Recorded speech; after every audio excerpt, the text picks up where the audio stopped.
Hello everybody and welcome. I'm your host Captain Awesomeness, and I wanted to actually do this video real quick.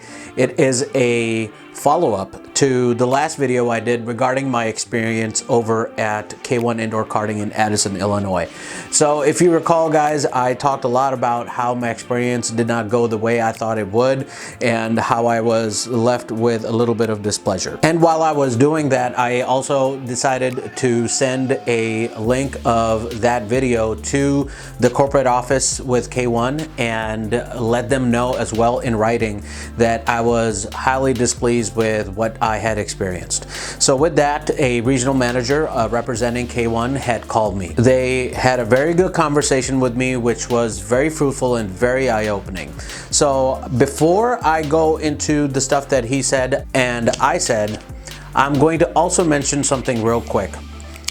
When something like this happens, it becomes kind of difficult sometimes to find the calm nerve, so to say, within somebody.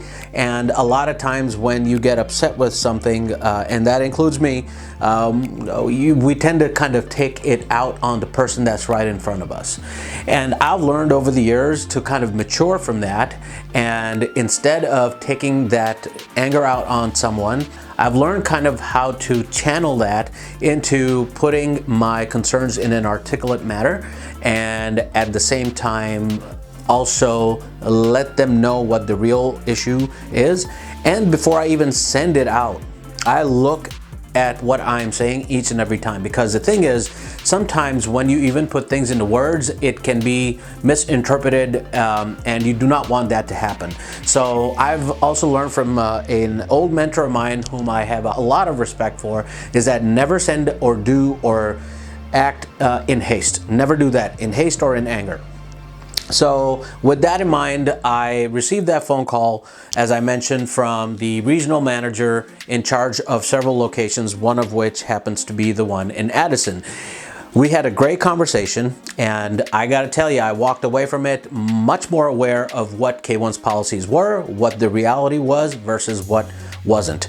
So I'm first gonna talk about the things that actually I was wrong about. And then we'll talk about the things that should have happened a little bit differently with relation to the general manager that I was dealing with in Addison. So what was I wrong about? I was wrong about understanding how K1 actually entertains their customers. They don't have time slots for customers to reserve, and I had misunderstood what I was being communicated to when I was speaking with the representative in the Addison location. So what had happened was I had called and I said, hey, are your 6 o'clock slots and up open? And she said, well, yes, but then we're gonna be filling up soon. And I was like, okay, I'm almost there. Can I get that spot? She's like, just make it in. For some reason, I did not understand that. I thought that I had a spot reserved for myself, and that was incorrect. So by the time I did get there, there were other customers there, and the way that it works in this particular track is that it is first come, first serve. So say you come in and you buy 5 slots and there's nobody else around, you get to go 5 times in a row before somebody else comes in. It's just the way they do business. It's very different than, say, other locations where they kind of start to alternate so everybody gets a fair chance. So that is my mistake, and I acknowledge my mistake with the regional manager and let them know that, yeah, I think that was definitely all on me.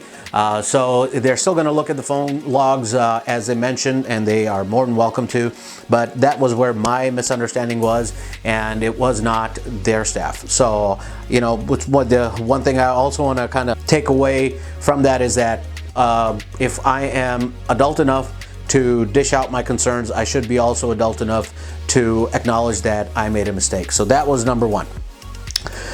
Number two was this whole thing about the privacy rule. What I was told was definitely not right. And the clarification that came as a result of this call made me understand what's going on. So long story short, just like any big business out there, there is definitely an issue of liability, of misrepresentation, because that's how certain people are, and the company's trying to do what it can to kind of clean up their image. So having said that, what they mentioned to me over the phone was that more times than none, videos that were posted of any location at K1 were made by people who were only showing, bad accidents and bad situations, but they were not representing the majority of the time where things actually go the right way. So that's why they decided that, if we want to, as a company, deal with this situation, we're not going to allow anybody to use GoPros in any of our locations. And they clarified that for me. As for why still there are videos online, that is actually a result of what K1 does offer. So say, for example, you go for a session and you want to have your session recorded. They have their own equipment that you can use and then record your sessions. And once you're done with it, they will actually go through the footage and edit out things that they feel are not exactly promoting the good image of the company, and will send out the edited footage to you. And that's how I was able to see the more recent footage that I have seen on YouTube or other sources. So that's number 2. And I understand that now. I told them that I respect their rule on this matter, and I'm fine with it. Had this been explained to me in that way when I was at K1 in Addison, I would not have felt deceived. So I let them know that, yeah, that was not cool. I don't know what happened there, but I definitely think that it should have been presented differently. The fact of the matter is that it is not a privacy thing as was explained to me. It is the fact that it has to do with the company trying to protect their image, and I understand that completely. Now, the third thing about the expired product, the expired Diet Pepsi, they let me know that they hammered in their concerns to the Pepsi distributors and let them know what the issue was, and I told them I appreciated that a lot. I don't know why this happens that way in certain places. Sometimes there is expired product and they don't realize it until somebody brings that stuff to them and goes, hey, what the heck?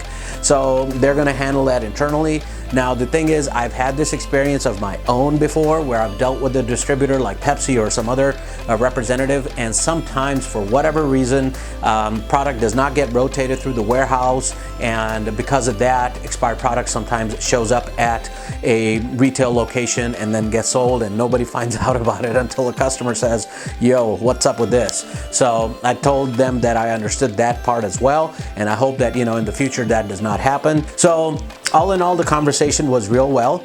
I also mentioned to him towards the end of the phone call that, look, I am not asking for you to fire this person. I'm just asking for you to coach them, because that's all there is about. I'm not really the type of person who looks to get somebody fired. That's not why I did this. I did this because I wanted to kind of help that person in a position of leadership understand, what they were doing and saying is not looking good. And I figured he's not going to want to listen to me, but he's going to want to listen to somebody above him. And the kind of conversation I had with the regional manager was such that it was more of an attempt for me to say, hey, listen, this is kind of an incorrect decision or direction that your local management has taken.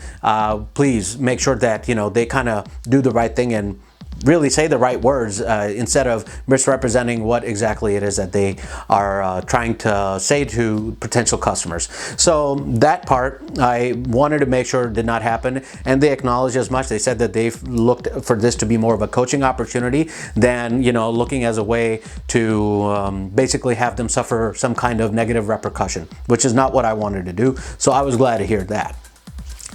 Now, the other part also with that conversation was also if I was seeking some kind of compensation. And before that topic would have come up, I made it loud and clear that I have no such intent at all. I'm not looking for a refund. I'm not looking for them to comp me anything. I just wanted for this situation to be fixed, and that's all there is to it.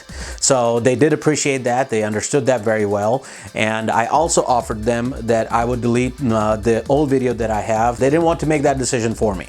So I respected that very well. So what I am going to do is I'm going to post up this video for you all to see, and a week later from now, I'll most likely have that old video delisted as well as this. So this will allow enough time for people to see what did not go wrong, and then what had gone wrong prior to that, and then that will end all of that at that point, and that will be followed up by something better than this conversation that we're having.